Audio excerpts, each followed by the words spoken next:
It's trash day, I'm putting you out, it's trash day. Putting you out, it's trash day. Putting you out of my mind. It's trash day, I'm putting you out, it's trash day. I'm putting you out, trash day, I'm putting you out of my mind. Now I'm gonna clean up, now I'm gonna clean up, now I'm gonna clean up the house. Taking all your garbage, taking all your garbage, taking all your garbage. And welcome to a special edition of Can Crushers on this Monday afternoon. We're going to be doing a recap of IWC Reloaded. One of my favorite events of the year. All titles are on the line, and the reset button gets to pick your opponents. Bad news is the Can Crushers didn't get to go to the event as we had a Can Crusher type of wedding. All of us were there, the English professor, Paul, myself. So we sent a correspondent to Reloaded. And we're going to have that interview with Nate right around the corner. So we'll take a quick break, come back with the interview, and then we'll wrap it up after that. Wrestling. A love and a passion we all share. I've started a wrestling brand. The wrestling brand. A brand founded on the aspects of wrestling. Two entities working together to create a product that connect emotionally for people everywhere. Collar and Elbow is the brand. Passion and love for wrestling is the drive. I am Al Snow, and this is Collar and Elbow, the wrestling brand.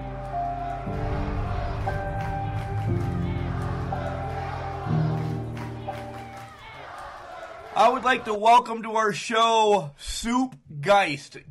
Soupy, you got to go to IWC Reloaded for us this weekend because we got drunk at a wedding. That's exactly what I'm going to tell you.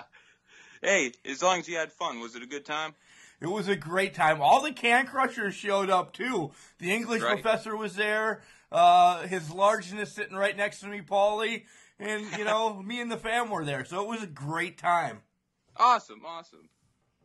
So, Reloaded. I'm not going to lie. I did see some stuff, but I want you to be the main correspondent and tell us, you know, do the rundown. Tell us what happened. It sounds like the weather was a little crazy, like it was a hurricane there or something. I don't know. Yeah, the weather people kept saying we were going to get 5 to 8 inches. So going into yesterday, I was like, all right, this will be interesting because it's like an hour drive for me. End up, it just rained all day and all night. By the time it was time to leave, it was still just raining, and all of it hit us today, here Sunday. But yeah, weather wasn't bad. Good crowd came, still a lot of people, and it was a good, entertaining time. Nice. So, Reloaded, we know it's all about the reset button. And every title, as we've been saying the last couple of weeks, every title was on the line. So, let's know about some of these matches. Tell us how crazy the reset button was. It was crazy. This is my second Reloaded event. It was nice to be there. We got there at the beginning with the pre-show. You had Keith Hott, the Bearcat, taking on Calvin Couture, a part of the Arquette entourage. It was surprising Calvin was out there by himself against the Bearcat. Bearcat had most of the control the whole match. Every now and then Calvin, you know, he'd do something dastardly like himself. But he ended up playing to the crowd a little too much. Bearcat hit him with a nice kick to the head, went to the top rope. Big dude hit the big splash for the W. Crowd loved it. It was a good way to start the show at the pre-show. Wow, Bearcat actually hitting the splash. That's actually something that you see Bearcat not hit. He always gets caught up on the ropes or something. So, good for Keith. Yeah, good win for him. Good win. Start the year. Nice. So then Plumber came out, you know, thanked us fans for coming, saying, you know, even though the weather was supposed to be bad, that some people might be late, but it filled up quick right before the main card started.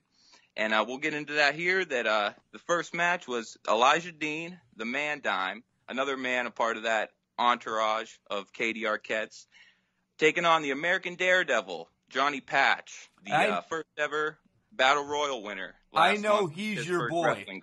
Yeah, he's a good guy. I like some of that acrobatic stuff he does, the springboards, the jumping off the top rope, all that stuff. And he's a fan favorite. The fans were behind him for sure this match. Wow. Well, I would think both sides, because I know the Man Dime, we actually like him a little bit more. His cockiness and arrogance is what I like from Man Dime. Don't get me wrong, Johnny Patch is phenomenal, but the Man Dime just has a little more personality shtick going right now. The Man Dime is the Rookie of the Year, though, isn't he? Yes. I thought so. So yeah, he won the Rookie of the Year. Johnny Patch won the Battle Royal. So there are two rookies here to start in 2019 going at it. LeBar and Calvin Couture were with the Man Dime, of course. And to start out, before the bell rang, Man Dime came out first, then comes Johnny. Before the bell rings, Man Dime goes for a cheap shot behind Johnny. He was able to get him out and ended up kicking the Man Dime out of the ring before the match started. But it was back and forth for a good 5 minutes or so until finally Johnny got the upper hand. He was going for, I think, the shooting star press that he goes for to finish it off.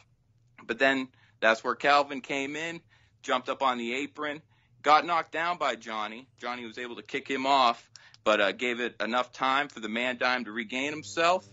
And Johnny ended up jumping off, falling right into that spinning forearm shot by the Man Dime that got him the 1-2-3 for the W to start the year. This is going to be a great little feud between these two. I'm already That's what I'm thinking. That's what I'm thinking. Two rookies trying to be that one up-and-comer. So it'll be interesting to see if it continues this year. Oh, I'm sure. So then after that match, we got the special guest of the night, Kurt Angle. He came out real quick, thanked us fans, in his hometown of Pittsburgh. Wanted to thank us for being incredible wrestling fans. Then, he hit his catchphrase, "It's damn true," all that. It was a little disappointing. He was out for maybe 5 minutes or so, but still it's good to see a WWE Hall of Famer anytime you can, Yeah, especially with some of the work that he did over him training with the guys for IWC. Yeah, I saw that. Before Crown Jewel he was there training with them, all that. So, yeah, it's cool for him to give them guys some knowledge probably while he was there. Yeah, Hall of Famer for sure. Right. And that, you know what, I'm not, no disrespect or anything, but I kind of had that figured, boom, he was in, he was out, and, down the road. He was there for an hour before the show, though. He was there taking pictures and all that. I saw that a meet and greet was set off to the side of the gymnasium. So, you got your time with him. Okay. If, right before the show started. Okay. Good to see him. Then after that, we had the Super Indy. This is the first reset button match of the night. One of my favorite gimmicks. Like I said, this is my second one I was at. Last year, I got to chug a beer from Sandman. I wanted to throw that in. That was awesome. That was iconic. That was amazing. But back here, Gresham comes out first. He was the current Super Indy champ. And before the reset button could start, though, here comes Dylan Bostic.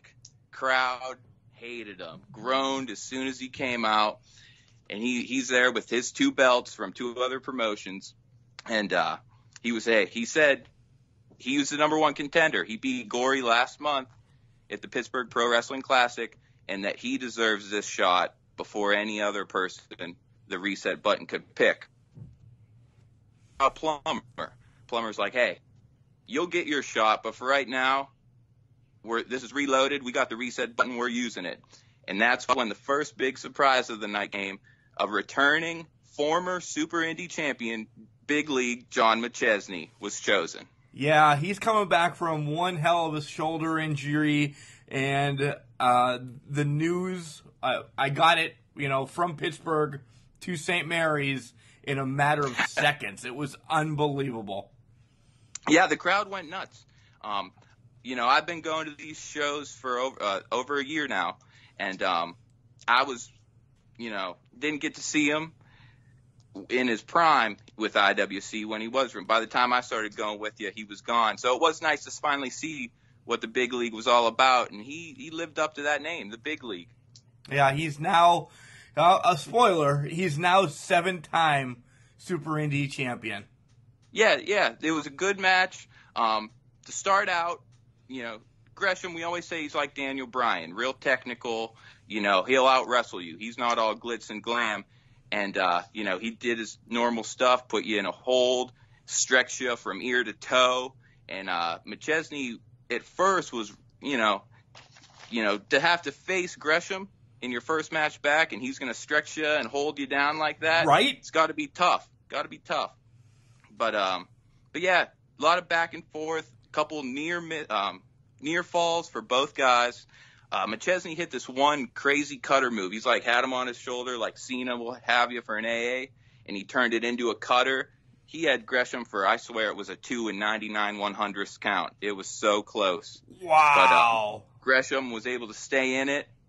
But then after a couple roll-up tries by Gresham, they both got up. McChesney hits him with a super kick out of nowhere to get the 1, 2, 3 and to get that title back that he never lost in the first place. We were talking off the air, and I'll just bring it to now. I'm really happy this is on McChesney now, because Gresham with this title has not been at every show.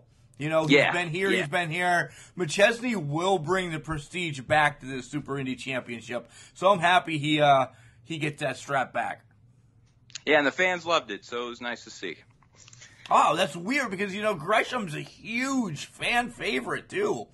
Yeah, it was funny. The crowd, they were chanting Gresham, and at first one guy gave a, "Let's go, McChesney!" And even McChesney said something in the ring. He's like, "Yeah, one guy." But then by the end of that match, the place was going nuts for both of them, and they ended up shaking hands, holding each other's arms up to end it, and all the fans loved it for both of them. Nice. All right. So next then, we had the women's title match. We had Katie Arquette with her whole entourage, Mandime, Calvin, and LeBar, of course, coming out to face the reset button. And, it was surprising. Katie still got David's mink. I wonder if David's looking for that. Right? I saw pictures of that last night, and I'm like, wow, how'd that... Well, now that she's a champ, she can probably afford to buy him off. Yeah, that's true. I didn't think that. You're right. But then it's time for the reset button, and this was a funny thing. They had a bunch of girls, different choices. But if you're watching close enough, Calvin Couture was also one of the choices that could have fought Katie for the women's title. Of course. And that got him going. He was in the ring, saw himself on the board, and, that got him going for a couple minutes. It was funny. But finally it landed on Danny Gray, a member of the announce team. She'll do some backstage interviews and stuff like that. So some people were shocked, didn't know who she were unless you saw some of the Facebook videos they put Instagram. Like I said, she does backstage stuff. So she heads out to the ring, and she gets on the mic, and she was hesitant at first. She's like, "Hey, I'm still training. I wasn't expecting this." But that's when Katie got on the mic and mocked her, basically, and was like, "Yeah, you go back to your little table over there and let the big girls play here in the ring." And that got to Danny. Next thing you know, she's taking her high heel boots off. She's got, putting her hair up, and she's ready to go. Oh, so, put your hair up and square up, huh? Oh, hell yeah. Like my girl Sonia. Hell yeah. But yeah, so they started. But of course, Katie, took control right from the beginning. Had her down for a few minutes, and then she started playing to the crowd, where then Danny was on her back, kicked her legs up, got a head scissors, had a little comeback going, but it didn't last long. Next thing you know, Katie hit, it was like a Falcon Arrow type suplex for the 1, 2, 3, and she's still your IWC Women's Champion. Wow. But something happened after the match. You are right. Something did happen. That's when, again, the owner, Justin Plummer, comes out, and he says, "Well, Katie, that's not fair. A little not fair to have to fight somebody who's not even done training." And he said, since we had the reset button out last night, why not give it a shot to choose her opponent for next month, February 16th, IWC Cold Blooded, and the reset button selected Madison Rayne, former TNA Knockouts champ. She was in an All-In event with Chelsea, Britt Baker, and who Tessa. else was there?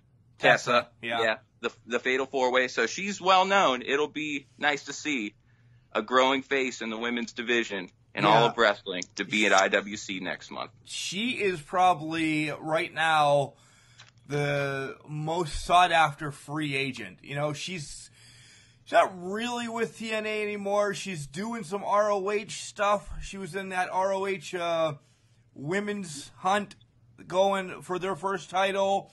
Madison Rayne is awesome. She was in the Mae Young Classic. I thought so, yeah. This is big news coming to Pittsburgh. This was huge. Fans knew who she was. The place went nuts. Katie and the Entourage were throwing a fit. So it should be a good match next month for the women's championship. I can't wait for the Can Crushers to meet her. Or for her to meet the Can Crushers. I'll put it that way. Right, yeah, it's the other way around, yeah. All right, go ahead. So, all right, then the last match before intermission, it was that 16-bit challenge battle royal. Which sounded amazing. Exactly, yeah. And the way it works is that the winner gets a shot at the title anytime, anywhere, similar to Money in the Bank. The only thing, reset button chose all 16 competitors, and the way you can get eliminated is by pin, submission, or getting thrown over the top rope, both feet hitting the floor. And did they all start at one time?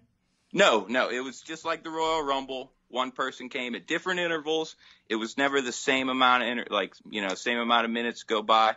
Sometimes you'd wait a couple minutes, sometimes you'd wait 30 seconds, and somebody would come out. So that it was nice keeping everybody off guard there. And the lucky person that drew number one was the heir apparent Chris LaRusso.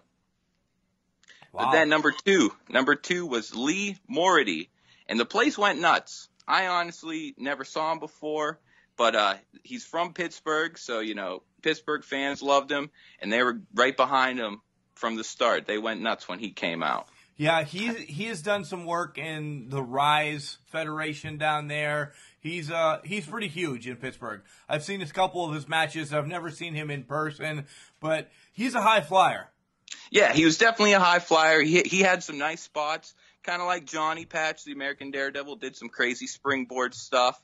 So, it was cool to see a new face in the IWC world, that's for sure. Let's hope he stays, though, right? Yeah, it would be cool. A lot of fans during intermission went up and saw him, and I heard some say, hey, come back more. We'd love to have you. And I'm in that boat, too. I'd like to see a little more of him so I can get to know the guy better, for sure. Nice. So, of course, those two fought out for, I'd say, a minute and a half, maybe 2 minutes. And then here comes the next selection, number 3, a lady who is not afraid to go up against the guys. We've seen her before go against the guys. It was Jinx. I love her. I do, too. The crowd went nuts again, maybe even more for Jinx than Lee. But she came in, hit a good head scissors to Lee, and then hit a crazy tornado DDT on LaRusso, and kind of cleared the ring for a second by herself. Nice, Jinx. She's improved each month. Let me just tell you that. That's for sure, yeah. From the first time I saw her to yesterday, she's definitely improved. And like I said, she's not afraid to mix it up with the guys, and that's impressive at its own right. But then, so she cleared the ring. Next thing you know, here comes number 4, a guy I like, Mambo Italiano. He comes out, gets in the ring, demands Jinx kisses him before he throws her out of the ring to win this match. Next thing you know, boom, Jinx slaps him, takes him down, and the two guys still laying down, so Jinx still kind of in control here until number 5 comes, John Roden. This is another guy I've never seen before myself, but man, this guy was jacked. He is. He was a big guy. I've seen him at the now defunct 5-Star. I've seen him a couple other places too. He's actually been to Clearfield once in a while to wrestle. He is on the rise. Roden on the rise to just crush wrestling. And yeah, there was a good section of that crowd that started, Roden's gonna kill you. You know, he was a big guy. He laid waste to everyone except for Jinx. She was smart, stayed away from the big guy. And then next thing you know, number 6 is your man, former person here on the Can Crushers, Dan Hooven. Danny boy! Hell yeah, he's back. Wasn't he out with an injury? He was out with a knee, yep. So yeah, he was back, and he cleared the ring as well. Was able to stand tall. Still nobody getting eliminated, but Hooven dominated everybody. And actually, he did pin LaRusso to get LaRusso, the first member of this match, eliminated. And yeah, the fans loved it. The fans don't like LaRusso. He's a good heel, but yeah, just couldn't win this match. But then as soon as LaRusso's out, here comes number 7. His former tag team partner, still might be tag team partner, Bulk Nasty. Oh, yeah, they're still together. Are they? But yeah, Bulk comes in, does his best Kane impersonation from the 2001 Royal Rumble, and eliminates everybody. On the spot? Like, boom, boom, boom. Holy shit. Grabbed Mambo, boom, threw him over top. Next thing you know, Jinx, like I said, not afraid to mix it up with the guys. She goes up, hits him a good couple times, but next thing you know, he grabs her, easily puts her over the top rope, and gives her a headbutt to knock her to the floor to eliminate her. Then I believe Roden took it to Bulk for a second, but then Bulk, again, just too much, able to get him out. Then Lee Morty, no good, gets thrown out by Bulk. Last one was Hooven. At the time, he rolled underneath the bottom rope. After Bulk throws Lee out, he was in the ring by himself. From behind, here comes Hooven. Bulk's power was just too much even for Hooven, and Hooven gets eliminated. So now Bulk's just waiting for somebody.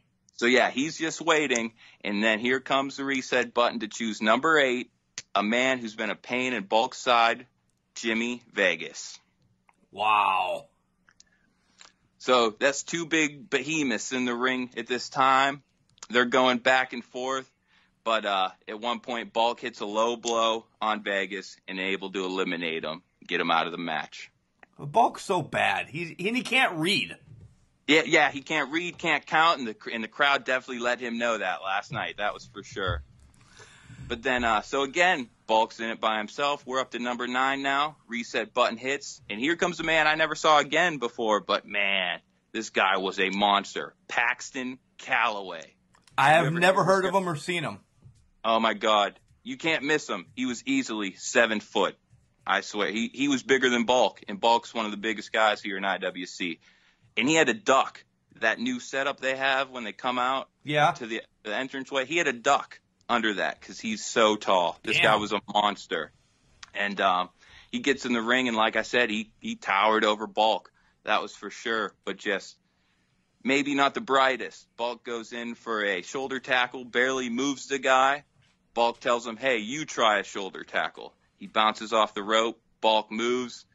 Calloway hits the ropes, and from behind, Bulk picks him up, dumps him over with ease. Still the only man in the ring. So you're saying there's somebody stupider than Bulk? Oh, my Maybe God. Maybe so. But man, was he taller than Bulk, though. He was a monster, that's for sure. I walked past him during intermission. I came up to his nipple. And I'm 6'3", so if I only came up to his nipples, he's got to be 7 foot. Wow. But okay, then we move on. Bulk again, still waiting. Next thing you know, here comes another big surprise. WWE legend, the Hurricane. Wow. I'm pumped. I'm mad about this one. The crowd went nuts. It was nice to see him. You know, he made his way all the way around the ring, slapping hands. He gets in, doesn't back down from Bulk. They throw a couple punches, but then boom, Hurricane hits Bulk with a rock bottom. And he's able to throw Bulk out to eliminate him as well. Wow. Yeah, Bulk dominated everybody until the Hurricane. Surprising to see, but yeah, Hurricane clears the ring of Bulk. So then that leaves us here. We're going into number 11, my guy, Jackson Argos. Argos gets in the ring. They had an odd stare down, seeing Hurricane, goofy guy, but Hurricane was able to get the upper hand on my guy Argos. Gets Argos in the corner, gets up, lands 30 turnbuckle punches. You know how the fans count 1, 2, 3, made it all the way to 30. And that had Argos looking rough until reset button hits again. Here comes his tag team partner, Team Storm brethren, RC Dupree. Wow, so they're going to team up on Hurricane. Yeah, the two of them team up on Hurricane.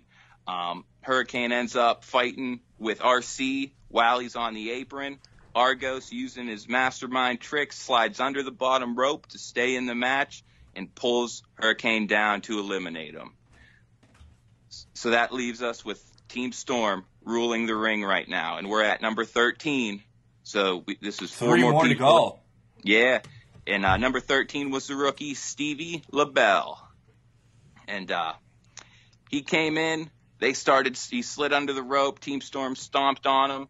He ends up getting up, though, and getting the best of him. Knocks Argos down, turns his back, and he's stomping on RC.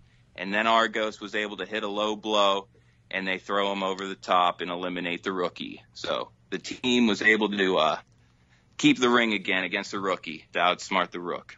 So at best, that would just be a tag team match with 15 and 16 coming in. Or wait, no, we're on 14. Never mind. Well, we're coming up on 14. And here's a pleasant surprise. Got the fans going. Number 14, Dave Kitch, the ring announcer. Oh, my God. Really? Yeah, it was hilarious. You know, he was doing, here's number 11 Argos, number 12 Dupree. Here comes 14, and he goes, it's me, Dave Kitch.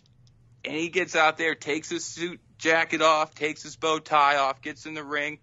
And the fans started Dave chant. The fans were 100% behind Dave against Team Storm, and that gave him confidence. He comes in and he's saying, I can do this. I can do this. He takes his shirt off, and, man, we're all of us surprised. He's ripped. He is ripped. He is ripped. And so Team Storm, not thinking anything of him, though, go running right at him. Dave hits some impressive arm drags on both of them, get them reeling, but after that, again, too much, and Team Storm able to get the pin on him to eliminate him. So we're down to the last two, and Team Storm still looking good.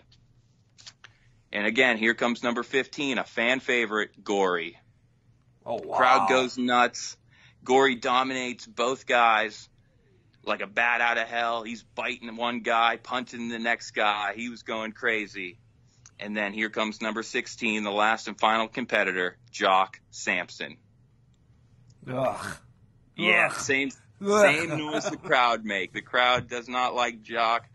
He comes out in his belly shirt. He's got his big beer belly sticking out. But his shirt said, I don't give a damn what you people think. Yeah, so he doesn't. He comes out, and an odd alliance starts with Team Storm and Jock Sampson, where all three actually hugged and decided, let's beat the hell out of Gory.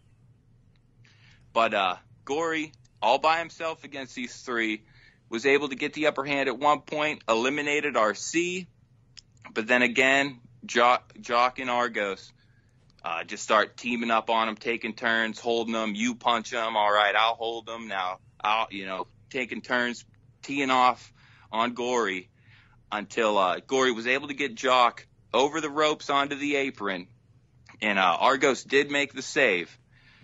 And, they were standing there, and next thing you know, Gory drop kicks Argos into Jock and eliminates Jock. So now we're down to the final two between Gory and Argos, and they both were going back and forth. Crowd definitely wanted Gory to win out of these two. Except you. Except me, of course, yes. I am a big Team Storm supporter. Go Canada. But anyways, the two end up over the top rope on the apron together. A good super kick by Gory almost eliminates Argos, who lands flat on his back on the apron, saving himself. So Gory goes back into the ring, goes for a baseball slide. Argos moves, and Gory goes flying to the floor. Some fans thought Gory was eliminated, but no, he went under the bottom rope, so he was still good to go.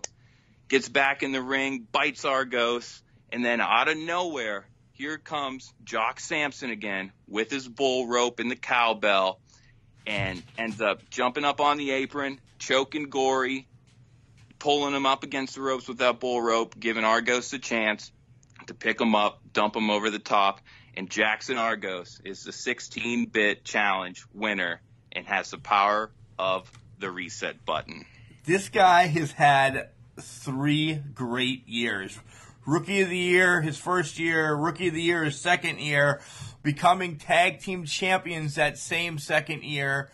And now the power to get a title shot whenever.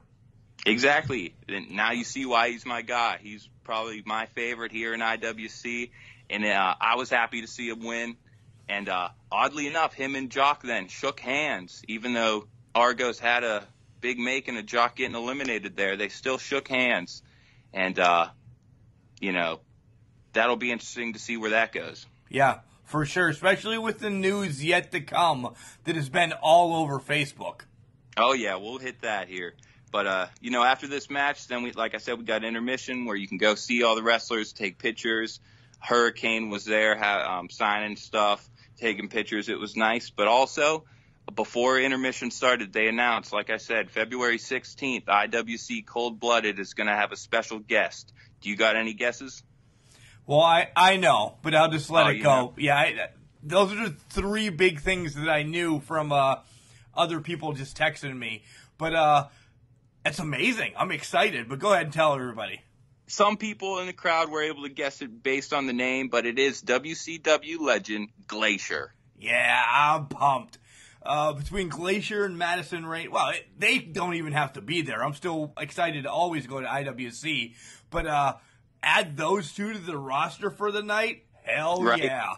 Yeah, it'll be interesting to see if Glacier gets in the ring or what he does. So, as a kid, I was a Glacier fan. It'll be nice to see the guy. Always, for me, a Mortal Kombat ripoff is exactly what it is. So then after intermission, we start out next with the tag team titles. It's your tag team champions, the main event with Liddy, of course, Liddy the Tiger. Did they get down and dirty at all?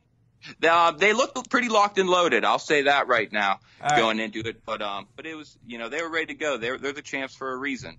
Okay. And so here is the first choice is a IWC fan favorite, Andy Palace. Andy, wow. It's good to see. He's back to his party gimmick. I was a little disappointed in that. Last month, him and Jock had that bull rope match. And he was kind of like just how the new Daniel Bryan is. He showed a meaner, darker side to him, even had different entrance music. And I like that. But I love the new Andy Palace. But he was able, he rid Jock, and now he can go back to his roots where the fans love him, and that's still a good thing. Hey, you hate him that way. Stop it. You hate him that way. You do. Stop. I hate him. He hates me, but we still, when we see each other during intermission, we give each other some love, high five. But Palace is a fan favorite, and he's a good worker, so I respect that. I might not like him, but I respect his work. All right. So then reset button hits. Here comes the second choice, another IWC favorite, DJZ. Wow, TNA alum as well. As well, yeah. Former X Division champion, I believe, right? Yes. And, but yeah, interesting pairing to face the tag team. Z and Duke Davis started, and just DJ Z's speed was too much. Got Duke Davis reeling. He tags in Gannon Jones Jr., and he calls out Andrew Palace. He's like, hey, I want you. So they both get in the ring, and again, Palace's speed just too much for Gannon, where the champs had to call a 20-second timeout. And they get, they're huddling. When do you get timeouts in wrestling? That's a bunch of crap. And this is why I'm still not a main event fan. But hey, there are some players. They can do what they want. They're the champs. And they were able to get that timeout. Next thing you know, the champs' power was able to get them back into this match. It was interesting, though, facing 2 fan favorites in Palace and DJZ. Normally, TME is a fan favorite as well, but they showed some heelish tendencies in this match, and I wonder if that's going to go further this year to see if they have a darker side to them. I think they need it because there's times that they could be fighting a pillowcase and a paper towel, And the pillowcase and the paper towel are getting more support. There's just something about them that isn't completely over yet, even though they're the tag team champions.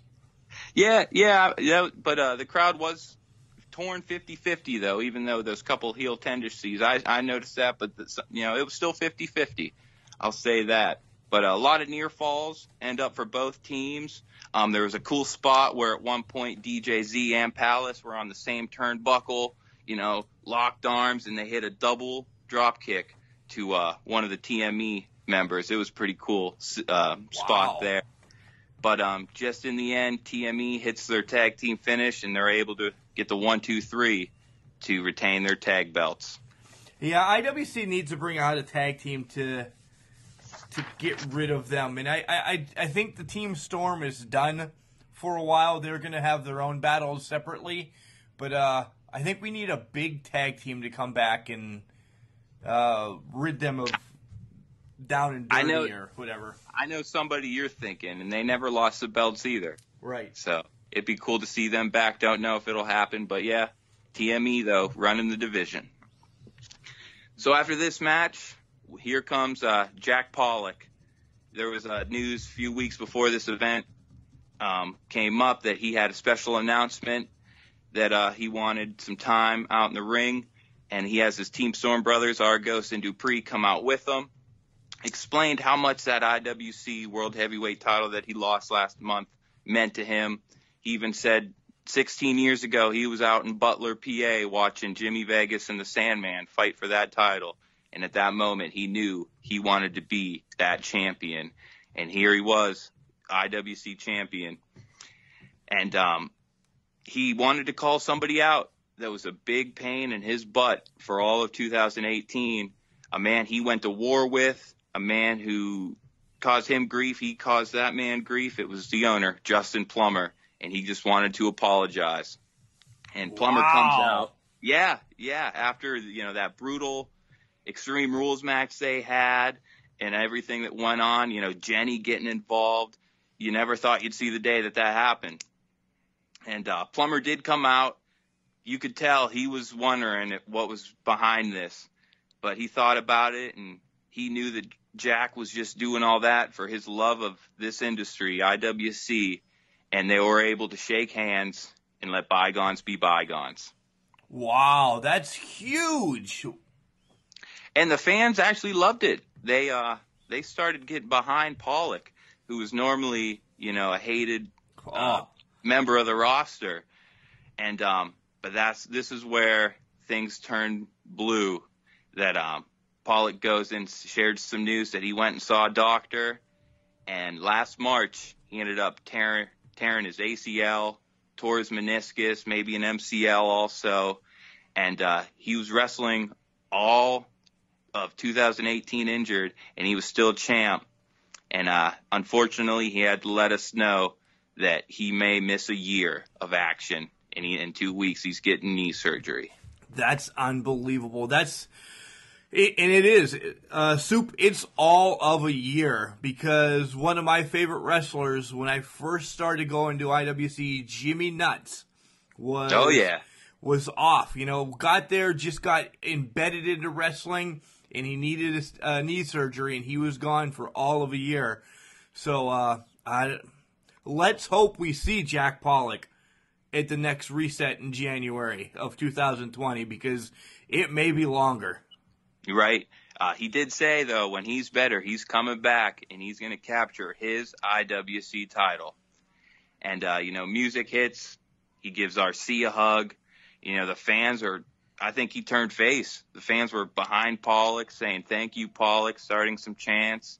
Pollock turns around, goes to give Argos a hug, and boom, Argos lays out Pollock.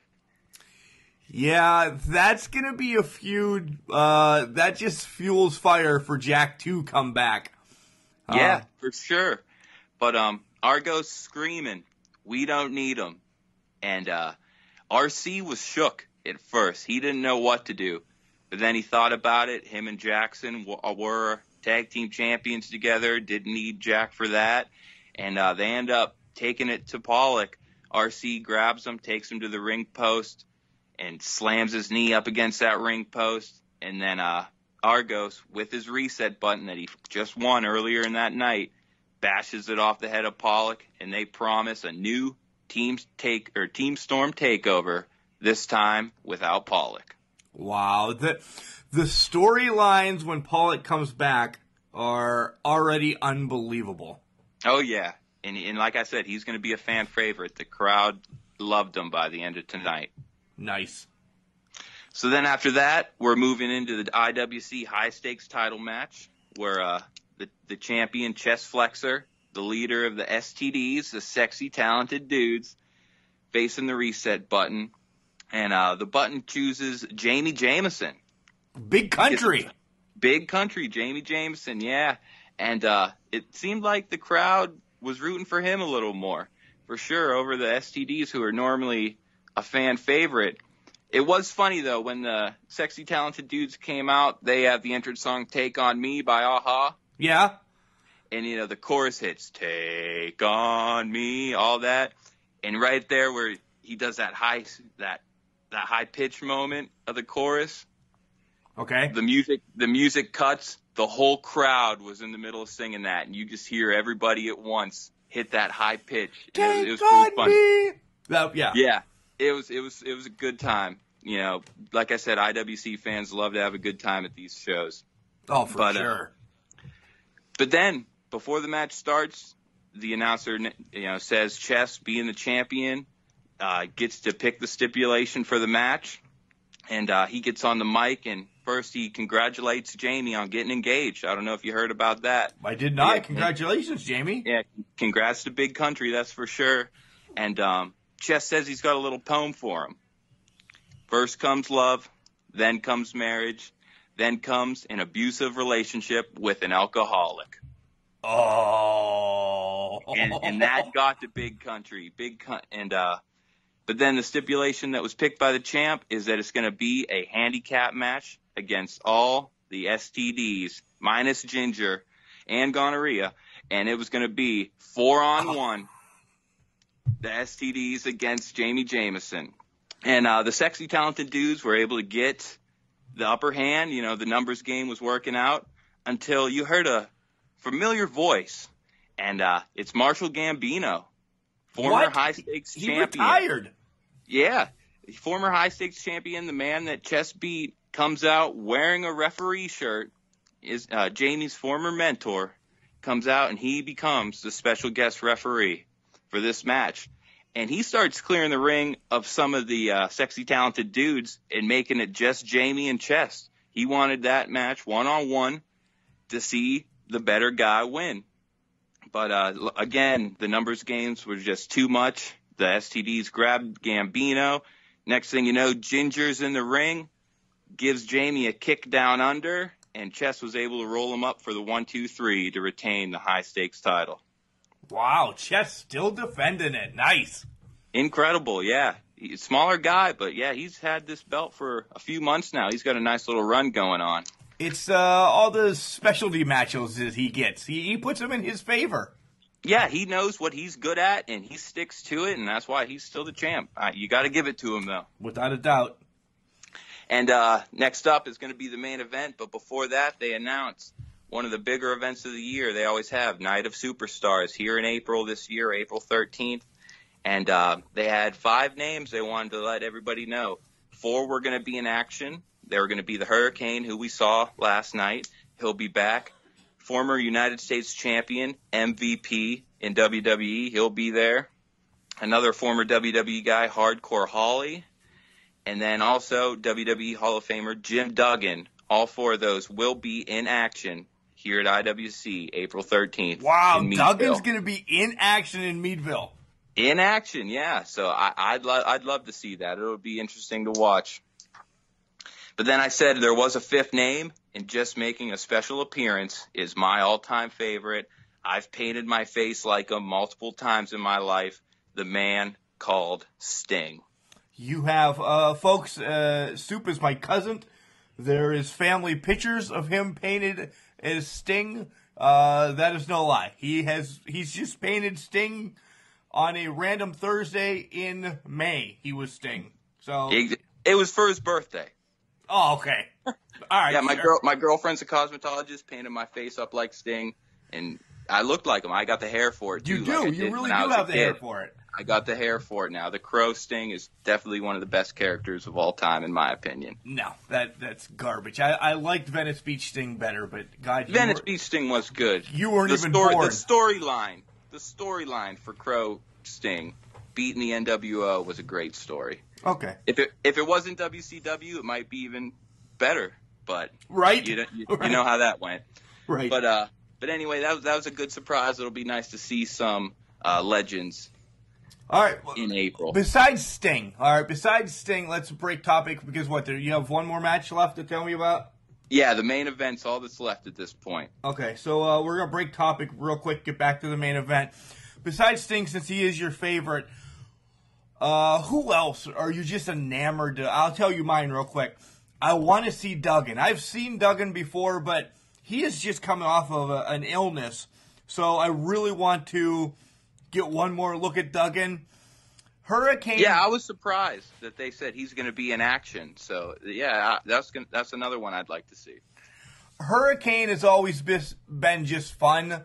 With us doing stuff with some OVW, I just saw Hurricane against Abyss in a double steel cage, so that was fun. But I'm wondering how hardcore Holly is. You know, I haven't seen a lick of him in a long time. Yeah, that's for sure. I remember, he was a tough guy.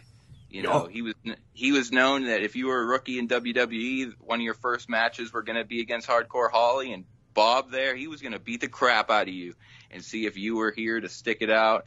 And so yeah, it'll be interesting to see what he can do to some IWC guys. Maybe he'll just bust somebody up. Who knows? Maybe he'll get Argos and teach him a lesson. You never know. So yeah. It'll be interesting. MVP, all right, he's there.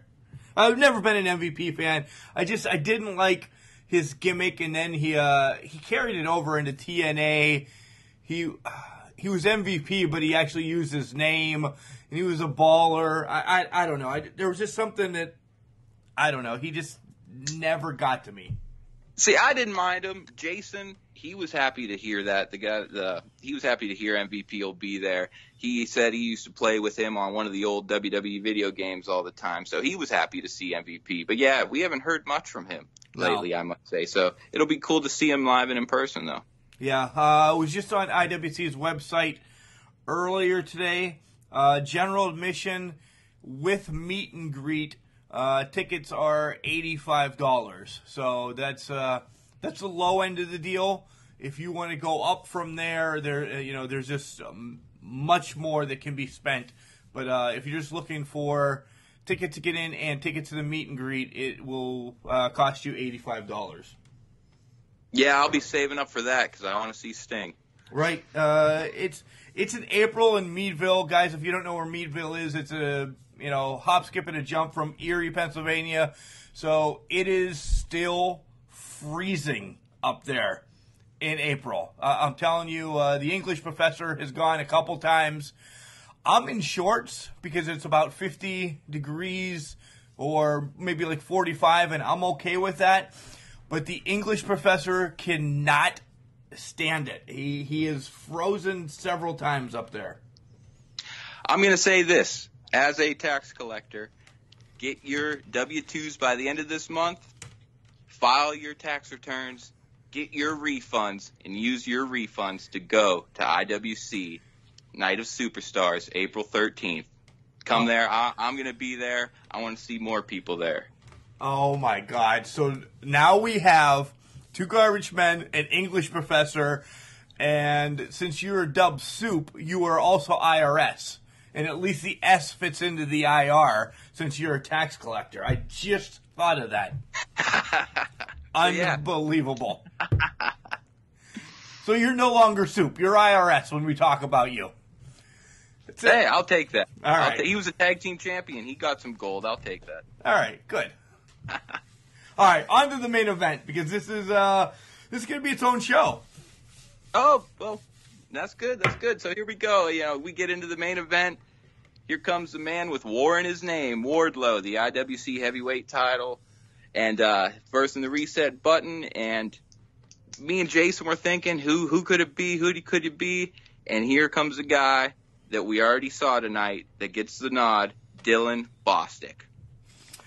Yeah, and he's been getting opportunities left and right since he's come back to IWC. I think we need to put something in Plummer's ear that he needs to work his way back up. He does, but he's got those 2 other belts that, shows his, he's got some prestige to him. He's a 2-time champion right now. He's a former Super Indie champion, isn't he? Yeah. And that's so, he's a good worker. That's amazing. For sure. He really is. We puts all know on a show. Yeah, he's had a WWE tryout. He's been down to the Performance Center and stuff. Same with the champ though too, Wardlow. Same with him. Yeah, he's been to the Performance Center. They both need their big break because first of all, they're great guys. I will pick on Dylan, but I've talked to him several times. A wonderful guy. Same thing with Wardlow. My son has done his Mark and Ethan show. He did an interview with Wardlow. Oh yeah, he's amazing. And as IRS now said, they work. They tell a great story in the ring. So all the things I'm going to say about Dylan are storyline kayfabe.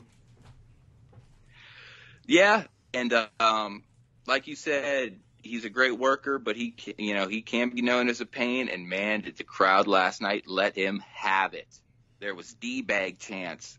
There was, loud as can be, D-bag chants. They were calling him Dylan Ball Sacks. Also, they were letting him have it. Where at one point, Bostic goes up to Nick, the ring announcer, and says, "Hey, you tell these fans that if they don't stop, I'm leaving." And man, did that place get even louder. It was incredible. But so Bostic starts walking off, like he said, and the ref got up to maybe a 5 count. Wardlow turns his back, plays to the crowd a little bit, it was a mistake. Bostic saw it, goes running back into the ring, and able to take it to the champ and get the upper hand. But right before that, though, before the match started, I will say this was pretty funny. The fans started a Bostic sucks, he really, really sucks chant, and Wardlow got up on the middle rope, and he was like a conductor of an orchestra, letting Bostic have it. And like I said, they let him have it all night. Both guys got a lot of near falls. At one point, finally, Bostic snapped, and he went over and he grabbed a chair from out of the crowd, I think right from under somebody's butt. He grabs a chair, and he gets in the ring, and he's ready to use it. But then, next thing you know, the new Super Indie champion, Big League John McChesney, comes out, takes a chair from him, and walks off without it. And Bostic gets a second chair, and misses Wardlow, hits the ropes, hits himself with the chair. Wardlow takes advantage of that, picks him up, hits his finisher, 1, 2, 3. Wardlow, the man with war in his name, still your IWC heavyweight champion. Starting off 2019 strong. And it was also his birthday. Yeah, it was. It actually was. I knew that too. Good win for him. And though right there to end the show, though, a different music hits, not Wardlow's music. And next thing you know, here comes the man that can't read, Bulk Nasty. Comes out, staring down the champ, doesn't get in the ring, just says to him, "I'll see you next month," and starts walking off. Wardlow plays to the crowd again. Second time he does that. Next thing you know, Bulk runs back in the ring, hits a massive power bomb on the champ, and he's the one standing tall at the end of the show, Bulk Nasty. And then there was word that next month for the IWC heavyweight title is going to be Bulk Nasty against the man with war in his name, Wardlow. Wow, we've seen this match before, but it was when Bulk was a younger, dumber wrestler. He has since, not gotten any smarter, but he has grown in the wrestling business. Do you predictions? You think this is Bulk's time? It could be it could be, but it's hard to bet against Wardlow, just like it's hard to bet against the New England Patriots. That when it comes down to title matches, Wardlow he had a reign for over a year. He as did. The champ, so it's hard to go against them, but Bulk will be tough. That's for sure. Wow. Folks, as we said, I wasn't there. The correspondent IRS was there. And Glacier, Madison Rain already scheduled for February 16th in Elizabeth. So make sure you get your tickets now. What's it called again? Cold-Hearted?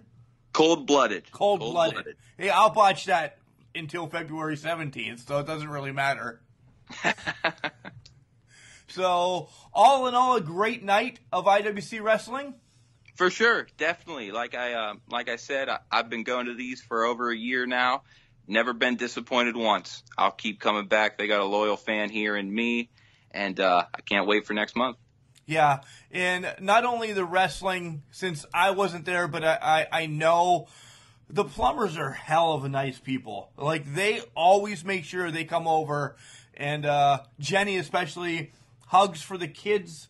The wrestlers always take time when the little guys are there to high-five them or give them a wink, or, anybody. Even Pollock, when he was dastardly, he'd get under Sylvan's skin, because that's... Oh, Sylvan would give it back to him, though. That's Sylvan. just what they do. That's actually Right. their shtick. And yeah, IWC is great for the family. You always see a ton of kids there, a lot of familiar faces that you can become friends with. And it's a great group of fans, great group of wrestlers. And just because it's run by a great family, like you said, on the way out, I saw Jenny. She gave me a hug, told me to say hi to you. So, hey, Jenny says hi. You should have said that earlier on in the interview, but okay. But hey, like I said, I think it's better than WWE. I take my girlfriend's little brother with me. He loves it more than WWE. And, he hasn't been disappointed. So, yeah, if you've never seen it, come on out. It's a great time. Great time.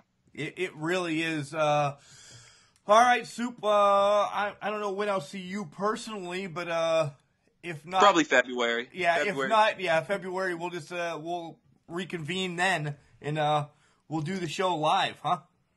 Sounds good to me. All right. I will say this, though. Since you weren't at this one, I'm going to give Plumber some hell here. Normally, we're front row. But, hey, I don't know if it's you and him got this connection, but I was in the fourth row last night. It's me. It's really me. I mean... That's why I need you. I need you so I can have a good time here. If you don't get these front row, you're getting a balanced stew you're on your tax return. Oh, nice. So that's your shtick now. Everybody's going to get a bad tax return. This is going to go out of hand with this Can Crusher thing. It is me, though. It is. Because Plumber knows that I am, the host with the most on the You're Can Mr. Crushers. Can Crusher. I can't take that from you. You're Mr. Can Crusher. So, all right, we'll reconvene in February then, Soup. See you then. All right. Sounds good. I want to thank you for having me on Can Crusher Nation. Shout out to Big Guy Paul. Shout out the English professor. I'll see you in February. And just thanks for having me. I'm Little Teapot, short and stout. Here is my handle and here is my spout. No, Dad, like this. When I get all steamed up, then I shout, tip me over and pour me out. This is WWE superstar Roman Reigns. It only takes a moment to make a moment. Take time to be a dad today. Visit fatherhood.gov, brought to you by the U.S. Department of Health and Human Services and the Ad Council. So it sounded like, now that we're calling him IRS, had one hell of a night in Pittsburgh for Can Crushers, and John McChesney returns to win the Super Indie Championship. Big names coming to IWC next month, February 16th. Madison Rain, women's legend. We'll put it at that. ROH, TNA, Mae Young Classic. She's one of the beautiful people, too. And then let's go way back to when Glacier was in WCW. Well, he'll be making a return to IWC February 16th. I can't wait to go. We have a ton of wrestling this week just on Can Crushers. Show on Monday. Mark's doing an interview on Tuesday that'll be put up on Friday. We have our Wednesday show.